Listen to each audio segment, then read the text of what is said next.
कृषि दर्शन कार्यक्रम में एक बार फिर आप सभी का स्वागत है। किसान साथियों, आज के कार्यक्रम में विस्तार से हम चर्चा करने जा रहे हैं नेफेड पर। नेफेड यानी भारतीय राष्ट्रीय कृषि सहकारी विपणन संघ किस तरह से ये काम करता है, किसान किस तरह से अपने कम लागत पर ज्यादा मुनाफा कमा सकते हैं, किस तरह से नेफेड से जुड़ सकते हैं और सबसे अहम उपभोक्ता तक कम मूल्य का सामान कैसे पहुंचे, आप कैसे लाभान्वित हो सकते हैं नेफेड से। इन तमाम बातों पर आज कार्यक्रम में चर्चा करेंगे और इस पर विस्तार से जानकारी देने के लिए हमारे बीच मौजूद हैं राजस्थान राज्य के नेफेड के प्रमुख महेंद्र सिंह रावत जी। महेंद्र जी, आपका कार्यक्रम में बहुत बहुत स्वागत है।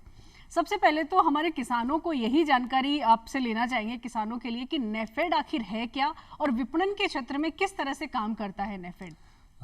नेफेड भारतीय राष्ट्रीय कृषि सहकारी विपणन संघ मर्यादित लिमिटेड। नेफेड एक राष्ट्रीय सहकारी संस्था है। नेफेड का गठन सन 2 अक्टूबर 1958 को हुआ था और नेफेड के जो चेयरमैन हैं या जो उनके मैनेजिंग डायरेक्टर्स रहे हैं वो देश के कृषि मंत्री या इससे कृषि क्षेत्र के विशिष्ट व्यक्ति रह चुके हैं और रह कर रखे हैं। सहकारी क्षेत्र में, कृषि विपणन के क्षेत्र में नेफेड अग्रणी संस्था है। नेफेड एक फार्मर कोऑपरेटिव है और किसान को कैसे उसकी उपज का उचित मूल्य मिले, रिम्यूनरेटिव प्राइस मिले, उसमें नेफेड कार्यरत है। नेफेड विभिन्न स्कीम्स के माध्यम से, भारत सरकार की विभिन्न स्कीम के इम्प्लीमेंटेशन के माध्यम से तथा विभिन्न प्रकल्पों से, प्रोजेक्ट से या और विभिन्न दृष्टि से किसानों तक पहुंच बनाता है, अपनी सोसाइटी के थ्रू पहुंचता है और किसानों की विभिन्न के हित में विभिन्न तरीके से कार्य करता है। जी जी, हम राजस्थान के कंटेक्स्ट में पूछना चाहेंगे क्योंकि नेफेड के तो सभी राज्यों में अपना एक पहुंच है, सभी राज्यों तक नेफेड काम करता है। राजस्थान के कंटेक्स्ट में नेफेड कौन कौन से काम कर रहा है, उसको हम कैसे समझ सकते हैं? राजस्थान में नेफेड बहुत ही मल्टीपल प्रोजेक्ट्स और मल्टीपल स्कीम इम्प्लीमेंट कर रहा है। नेफेड एक तरफ तो प्राइस सपोर्ट स्कीम इम्प्लीमेंट कर रहा है, नेफेड दूसरी तरफ प्राइस स्टेबलाइजेशन फंड स्कीम भी इम्प्लीमेंट कर रहा है। नेफेड राजस्थान में जो भारत सरकार की 10,000 एफपीओ बनाने की स्कीम्स है उसके अंतर्गत भी एफपीओ बना रहा है। नेफेड राजस्थान में भारत सरकार के उपभोक्ता मामले मंत्रालय की जो अन्य स्कीमें हैं जिसके अंतर्गत की उचित मूल्य पे क्वालिटी प्रोडक्ट अवेलेबल कराना आम जन को, उसमें भी कार्यरत है। और नेफेड एग्रीकल्चर इनपुट्स के क्षेत्र में भी कार्यरत है। तो नेफेड विभिन्न रूप में, विभिन्न माध्यम से, विभिन्न स्कीम के माध्यम से किसानों के लिए और आम उपभोक्ता के लिए, सिटीजन के लिए काम कर रहा है। हम अगर इसकी संरचना को समझना चाहें तो नेफेड का काम करने का तरीका क्या है, थोड़ी सी संरचना पर हम जानना चाहेंगे। हाँ, इसमें जैसा कि हम बताइए, मैंने बताया कि नेफेड राष्ट्रीय स्तर की संस्था है। एपेक्स लेवल पे नेफेड है। स्टेट लेवल पे राजस्थान की कोऑपरेटिव मार्केटिंग फेडरेशन जैसे राजफेड है वो कार्यरत है और ग्रामीण लेवल पे, पंचायत स्तर पे या विलेज लेवल पे विभिन्न क्रय विक्रय सहकारी समितियां हैं और ग्राम सेवा सहकारी समितियां हैं। इनके माध्यम से नेफेड एमएसपी की खरीद करता है और एमएसपी खरीद की जो उपज है उसको फिर नियरेस्ट गोडाउन पे पहुंचाता है। जी जी, इस तरह से नेफेड कार्य करता है। बहुत एमएसपी का जब आपने जिक्र किया है तो एमएसपी के बारे में जानना चाहेंगे। किसान साथी वैसे तो एमएसपी के बारे में जागरूक रहते हैं, लेकिन कई बार एमएसपी के जो मानक हैं उन मानकों को पूरा नहीं कर पाता है। जो किसान का जो जीन्स है, जो भी वो उत्पाद वो लेकर जा रहे हैं, तो उनको फिर वो मुनाफा नहीं मिल पाता है। तो खासकर गुणवत्ता और मानक, इन दोनों को कैसे ध्यान में रखकर नेफेड जागरूक करता है किसानों को, और वो कैसे संभव हो पाता है? इस हेतु नेफेड, क्योंकि एमएसपी की स्कीम्स काफी वर्षों से कार्यरत है, सभी किसान भाई हमारे इससे भली भांति परिचित हैं और गांव-गांव के अंदर ग्राम सेवा सहकारी समितियां बनी हुई है, क्रय विक्रय सहकारी समिति है। उनके सहकारी समिति की ऑफिसेस में हमने एक प्रोमिनेंट डिस्प्ले बोर्ड लगवा रखा है जिसके अंदर की एफएक्यू मानक, जो फेयर एवरेज क्वालिटी मानक है, उनका प्रदर्शन है कि इस पर्टिकुलर कमोडिटी या जीन्स का ये मॉइस्चर लेवल हम ग्रहण करेंगे या उसके अंदर इस तरह की जो एडमिक्सचर है, फॉरेन मटेरियल है या डैमेज परसेंटेज है, इस तरह का है। इसके अलावा हमारी जो हेल्पलाइन है नेफेड के, जो राजफेड की हेल्पलाइन है, जो कि हर खरीद के समय होती है, जिसका कि मैं आपको सभी किसान भाइयों के प्रचार के लिए या उनके इंफॉर्मेशन के लिए मैं रिपीट करना चाह रहा हूँ कि 1800-180-6001 1800-180-6001 6001। इसको और सरल भाषा में कहें तो 1800, 180 और 6001। आप सरल जो किसान साथी है वो नोट कर लें, याद कर लें। आपको अगर फसल बेचनी है और एमएसपी पर बेचनी है तो किस तरह के मानक होंगे, आपके जहन में जो भी सवाल हैं एमएसपी को लेकर, तो वो इस हेल्पलाइन पर आप कॉल करके उसकी जानकारी ले सकते हैं। बिल्कुल बिल्कुल बिल्कुल जी। एमएसपी से जुड़ा ही एक और सवाल है कि तिलहन और दलहन दोनों के लिए ही किसान साथी को जागरूक रहने की जरूरत है, तो खासतौर पर तिलहन की अगर हम बात करें तो उसमें किस तरह से नेफेड का रोल है? हाँ, तिलहन के क्षेत्र में नेफेड की खरीफ की क्रॉप और रबी क्रॉप दोनों के अंदर नेफेड एमएसपी पे खरीद करता है। खरीफ के अंदर अभी जैसे सोयाबीन की खरीद चल रही है, मूंगफली की खरीद चल रही है, और रबी के अंदर सरसों की हम खरीद मुख्यतः करते हैं। तो अभी मूंगफली का जो एमएसपी है 6377 रुपये प्रति क्विंटल, इस एमएसपी पे हम खरीद कर रहे हैं। इस इंटरवेंशन के अंदर अगर किसान को मंडी के अंदर उपज का भाव कम मिल रहा है, इस रेट पे एमएसपी पे किसान सोसाइटी के माध्यम से नेफेड को अपनी उपज ऑफर कर सकता है। जी, ये बहुत अहम। और दलहन में क्या खास बात होगी अलग? दलहन के अंदर अभी हम मूंग की खरीद कर रहे हैं, तो मूंग का जो उपज एमएसपी रेट है 8558 रुपये प्रति क्विंटल का रेट है। इसके अंदर मार्केट के अंदर मान लीजिए किसान को किसी मंडी में 70 रुपये का रेट मिल रहा है या 72 रुपये का रेट मिल रहा है, और किसान की उपज FAQ क्वालिटी की है, तो किसान अपना रजिस्ट्रेशन करवा के फॉर्मेलिटीज कह करके, जो ई मित्र पे भी करवा सकते हैं, सहकारी समिति ऑफिस में करा सकते हैं और अपना ऑफर कर सकते हैं खरीद का। जी जी, ये बहुत अहम है। तो जो किसान साथी अगर एमएसपी पे अपनी फसल बेचना चाहते हैं तो वो इन बातों का ध्यान रखें। बहुत अच्छी कीमत पर नेफेड जो है वो खरीद रहा है, और खासकर मानकों का विशेष ध्यान रखें ताकि आपको नुकसान ना हो, जो भी आपकी लागत लगी है वो आपकी भरपाई हो सके। सबसे अहम बात मूल्य स्थिरीकरण की जो है वो सबसे बड़ी चुनौती मेरे को लगता है कि किसान के सामने भी आती है और एक उपभोक्ता के सामने भी। तो इसको लेकर नेफेड कैसे काम करता है? मूल्य स्थिरीकरण के अंदर नेफेड दो तरीके से काम करता है। सप्लाई साइड के अंदर तो नेफेड किसानों से एमएसपी पे परचेज कर रहा है, तो एक तो किसान को फेयर प्राइस इंश्योर हो गया, उसको एक रेम्यूनेटिव प्राइस उपज का उसको मिल गया, उसको डोर स्टेप पे डायरेक्ट बेनिफिट डीबीटी के माध्यम से उसके बैंक खाते में उसका उपज का मूल्य आ गया। तो किसान को घर बैठे एक तो किसान की उपज हमने खरीद ली। अब उसी उपज को हमने किसान के नियरेस्ट गोडाउन पे उसका हमने स्टॉकिंग कर रखी है। उसका एक नेशनल बफर हमने बनाया, राष्ट्रीय बफर का निर्धारण किया गया है, जो कि भारत सरकार के नीति के अनुसार नेशनल बफर है। अब उस बफर का जो रिलीज है वो विभिन्न चैनलों के माध्यम से होता है। कुछ स्टॉक तो नेशनल जो स्कीम्स है, राज्य सरकारी वेलफेयर स्कीम्स हुई, जैसे कि आप हमारा ICDS के अंदर आंगनवाड़ी स्कीम्स हो गई, मिड डे मील स्कीम्स हो गया, PMGKY हो गया, उसके अंदर उसको रिलीज करते हैं। कुछ स्टॉक को हम आर्मीज को सप्लाई करते हैं, क्योंकि देश के जो सुरक्षा के में जो आर्मी है, पैरामिलिट्री फोर्सेस हैं, ITBP है, या आसाम राइफल्स हैं, या सीमा सुरक्षा बल हैं, इनके जवानों को क्वालिटी प्रोडक्ट मिले तो हम नेफेड खुद अपनी जो एम्पेनल मिल्स हैं उनके माध्यम से उनका मिलिंग करवा के उनको डोर स्टेप सप्लाई करता है। जी। और कुछ स्टॉक जो है नेशनल बफर का, जो मार्केट के अंदर विभिन्न डिमांड और सप्लाईज में जो फ्लक्चुएशन चलते हैं और प्राइस के कंपैरिजन में, तो उसको कंट्रोल करने के लिए भारत सरकार के निर्देशानुसार स्टॉक को रिलीज करता है। जी। तो अभी जैसे कि अभी हम कुछ स्टॉक जो है दाल का ओपन मार्केट स्कीम के अंदर अवेलेबल करवा रहे हैं। कुछ स्टॉक हम जैसे प्याज है, अब प्याज के कुछ समय पहले आपको ध्यान होगा कि बहुत स्पाइरल रेट बढ़ गए थे। मार्केट रेट जब 80 रुपए या 100 रुपए तक पहुंच गया, तो भारत सरकार ने नेफेड को कहा कि इमीडिएटली एक बफर स्टॉक का निर्माण करने के लिए कहा। हमने भारत के महाराष्ट्र, मध्य प्रदेश, गुजरात, इन राज्यों में प्याज का भंडारण किया, उसको 4 महीने तक स्टोर करके रखा, और पीछे जब इस तरह के प्राइस राइज हुए तो उसका कंट्रोल रिलीज हमने उसको आम जन को 25 रुपए प्रति किलो के अंदर उपलब्ध करवाया। ये प्याज विभिन्न कंज्यूमर स्टोर्स पे, मदर डेयरी के आउटलेट पे, नेफेड के द्वारा चलाएगी मोबाइल वैनों पे और अन्य मंडियों में, क्योंकि मंडी के अंदर भी प्याज की सुलभ उपलब्ध करवाया, जिससे कि लोकल मंडीज के अंदर प्याज का रेट कंट्रोल रहे।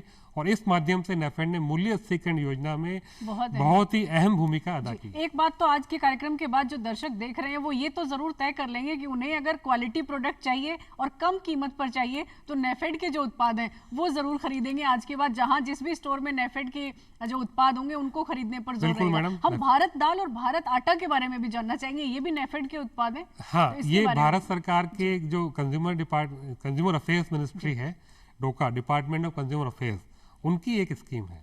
उसके अंतर्गत जैसा कि मैंने आपको भी बताया, किसान भाइयों की सूचना के लिए मैं बताना चाह रहा हूँ कि जो नेशनल बफर का निर्माण किया है, उस नेशनल बफर में दलहन के स्टॉक का 20% स्टॉक, भारत सरकार ने प्रथम बार ये निर्णय लिया है कि 20% स्टॉक का हम दाल बना के कंज्यूमर्स को उचित रेट पे अवेलेबल करवाएंगे। तो भारत दाल उसी कड़ी में एक पहल है। बिल्कुल। उसके अंतर्गत हम चना दाल कंज्यूमर्स को 60 रुपये प्रति किलो में अवेलेबल करवा रहे हैं।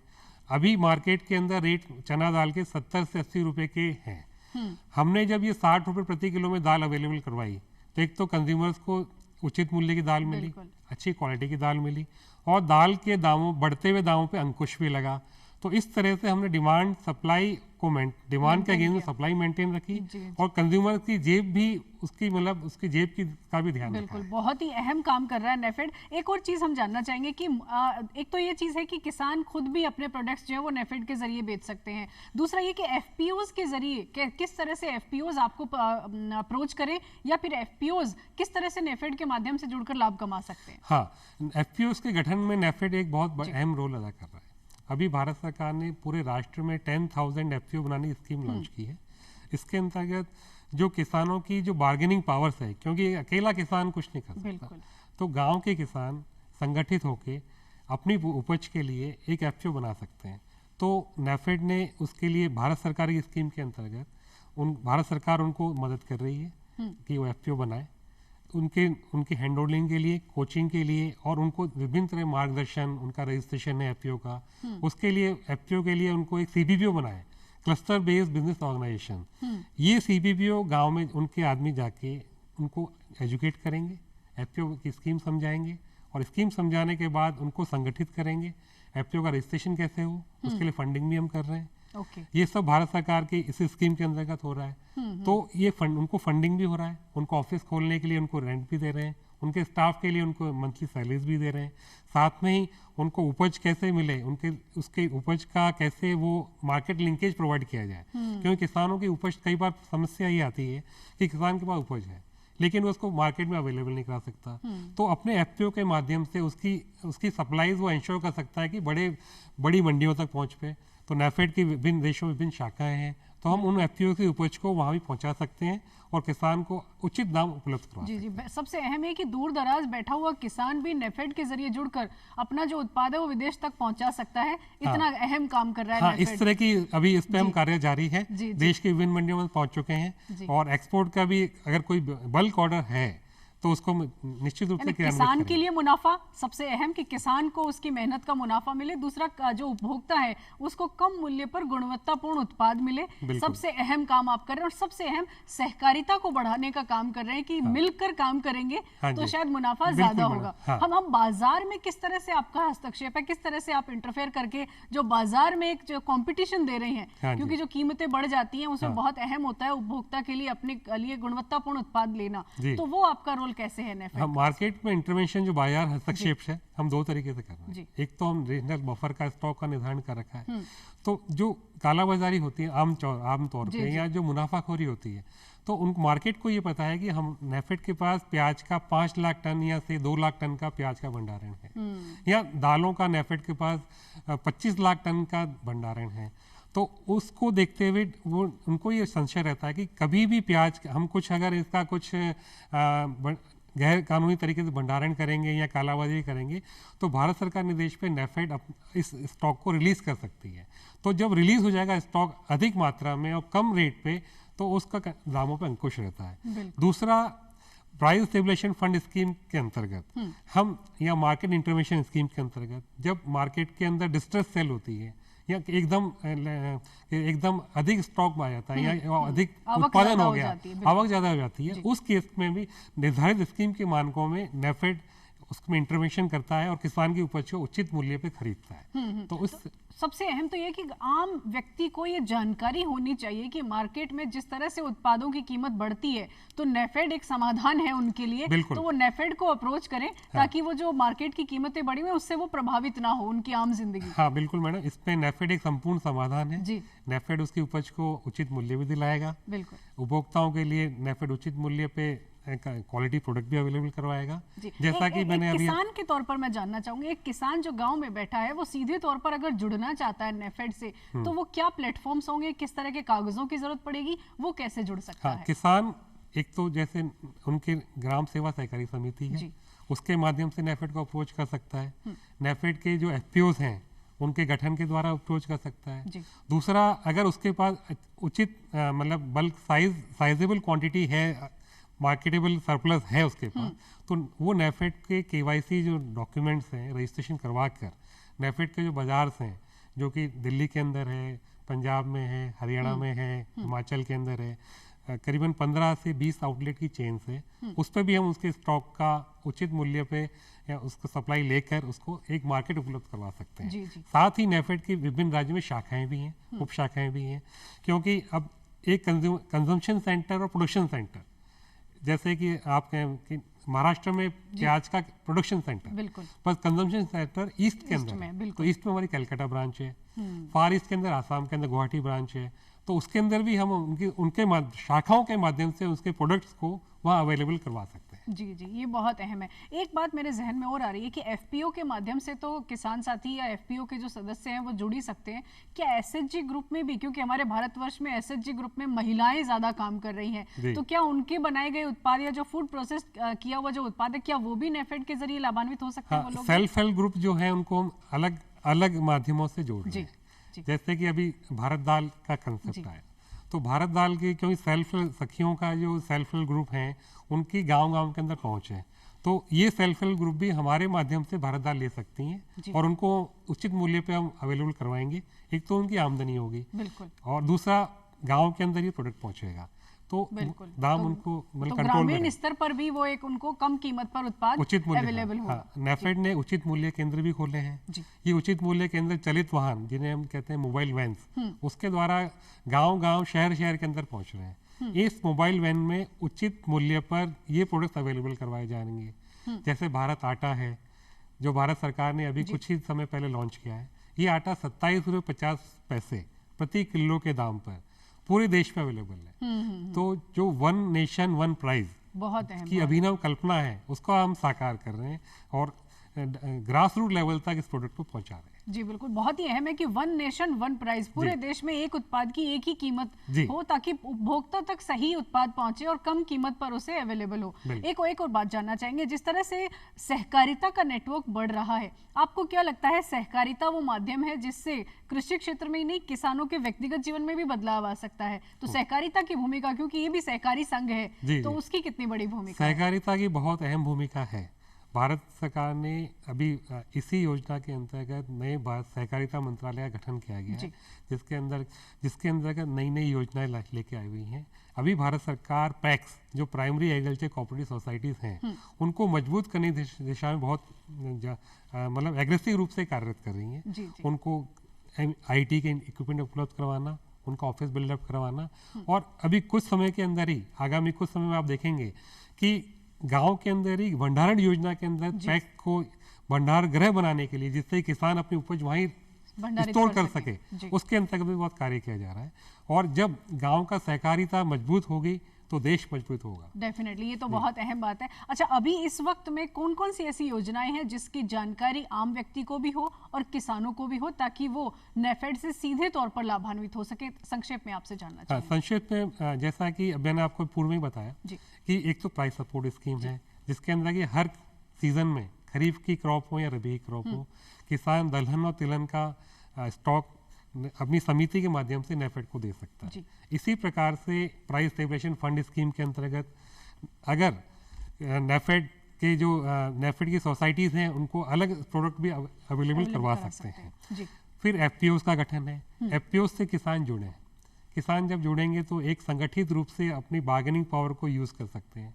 सर, एफपीओ से जुड़ने के लिए मैं बीच में आपको रोक रही हूँ कि किस तरह के कागजातों की जरूरत पड़ती है, क्योंकि गांव के लोगों को उतनी ज्यादा जानकारी नहीं है कि मुझे किस किस तरह के कागज देने हैं ताकि मैं नेफेड से भी जुड़ सकूं और एफपीओ से जुड़ के मैं लाभ ले सकूं। तो कागजात नेफेड जो अपने एफपीओ बना रहा है, उनके अंदर उनको उनका शेयर होल्डिंग, जो उनका एक अंश होगा, एक कॉन्ट्रीब्यूशन रख देंगे तो उनको लगेगा मेरी इसके अंदर ओनरशिप है।